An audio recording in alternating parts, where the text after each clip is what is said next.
कैसे करेंगे देखो। तो हमने यहाँ पर कहा कि पहले ये संख्या लिखो। आप लोगों को ये चीज़ बहुत ध्यान से देखनी होगी, नहीं तो मेरे भाई बहुत मुश्किल हो जाएगा। ठीक है, तो हमने कहा 3 हो गया, 4 हो गया, 9 हो गया, 6 हो गया, 5 हो गया, 7 हो गया, 8 हो गया, 3 हो गया। हम 3 का पेयर बनाएंगे, फिर हम 3 का पेयर बनाएंगे और फिर उसके बाद में यहाँ पर हम 3 का पेयर बनाएंगे। ये हमारा 3 3 3 का हमारा क्या बनेगा, तो पेयर बनेगा यहाँ पे। ये 3 3 3 का क्या बनेगा, तो हमारा पेयर बनेगा। अब ये 3 3 3 का पेयर बनाने के बाद, अब ये 3 3 3 का पेयर बनाने के बाद मेरे भाई यहाँ पर हमें क्या करना है, तो यहाँ पर हमें एक छोटी सी बात का फोकस करना है कि कितने पेयर बने हैं, तो 3 पेयर बने हैं। यानी सॉल्व करने पे कितने डिजिट आने वाले हैं, तो 3 डिजिट आने वाले हैं। पहले वाले में हम सेम काम करेंगे। किस संख्या का क्यूब करने पे 3 आता है, तो 7 का क्यूब करने पे 3 आता है। किस संख्या का क्यूब करने पे 3 आता है, तो 7 का क्यूब करने पे 3 आता है। कौन सी संख्या का क्यूब इससे छोटा होगा या इसके करीब में होगा, तो 2 का क्यूब 8, 3 का क्यूब 27, 4 का 64 यानी 3 लिखेंगे मेरे भाई। तो आखिरी संख्या पता चल गई, पहली संख्या पता चल गई, बीच वाली संख्या पता नहीं चल पाई।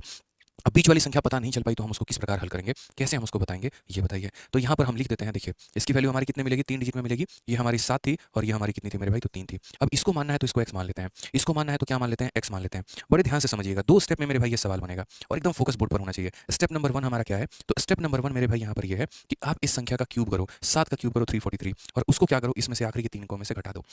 जब आप मेरे भाई यहाँ पर इसको माइनस करोगे ना, तो हमेशा ये वाला डिजिट कितना आएगा, 0 आएगा। हमेशा कितना आएगा, तो 0 आएगा, फिक्स है। ठीक है, यहाँ पर देखो 8 में से 4 करने पे कितना आ रहा है, तो 4 आ रहा है। ठीक है, तो आपको मेरे भाई इसको बीच वाले को लेना है। क्या लेना है मेरे भाई, तो 4 लेना है। यहाँ पर फिक्स कर लो यहाँ पर कि ये 4 करना है। तो स्टेप नंबर 1 मात्र आपको इतना करना है, स्टेप नंबर 1 मात्र आपको इतना करना है कि इस संख्या का क्यूब करके घटा देना है और ये संख्या मेरे भाई प्राप्त कर लेनी है। अब उसके बाद क्या करेंगे, तो उसके बाद स्टेप नंबर 2 की तरफ फोकस करेंगे और जो है सो मेरे भाई स्टेप नंबर 2 ही है। और स्टेप नंबर 2 क्या है, तो बोलोगे sir 3 into L square into x, 3 into L square into x, इसकी वैल्यू किसका मेरे भाई बराबर आना चाहिए, 4 के। अब बोलोगे sir 3 into L square into x क्या है, तो 3 हमारा एक इंटीजर है, एल का मतलब यहाँ पर लास्ट वाली संख्या और एक्स तो आपको पता ही है जो कि आपने बीच में माना है। इनका गुना करने पे जो हमारा यूनिट डिजिट आएगा वो किसके बराबर में आएगा, तो वो हमारा 4 के बराबर में आएगा। अब बोलोगे सर ये कहाँ से आया है, असल में जब आप a प्लस बी का होल क्यूब तोड़ते हो ना, तो जब आप a प्लस बी प्लस सी का होल क्यूब तोड़ते हो तो एक पर्टिकुलर टर्म होता है 3a स्क्वायर यहाँ पर b के करीब में, या ऐसे कह लीजिए 3c स्क्वायर a। ठीक है, 3 मतलब 3bc स्क्वायर, तो 3bc स्क्वायर का यूनिट डिजिट हमारा कितना आना चाहिए, 4, क्योंकि इसका यूनिट डिजिट हमारा कितना है मेरे भाई 4, तो कैसे आएगा, तो वो समझिए। तो आपका स्टेप नंबर 1 क्या है, इसका क्यूब करके घटा देना। ठीक है, और स्टेप नंबर 2 क्या है, 3 into L square into x का जो यूनिट डिजिट आएगा वो 4 के बराबर,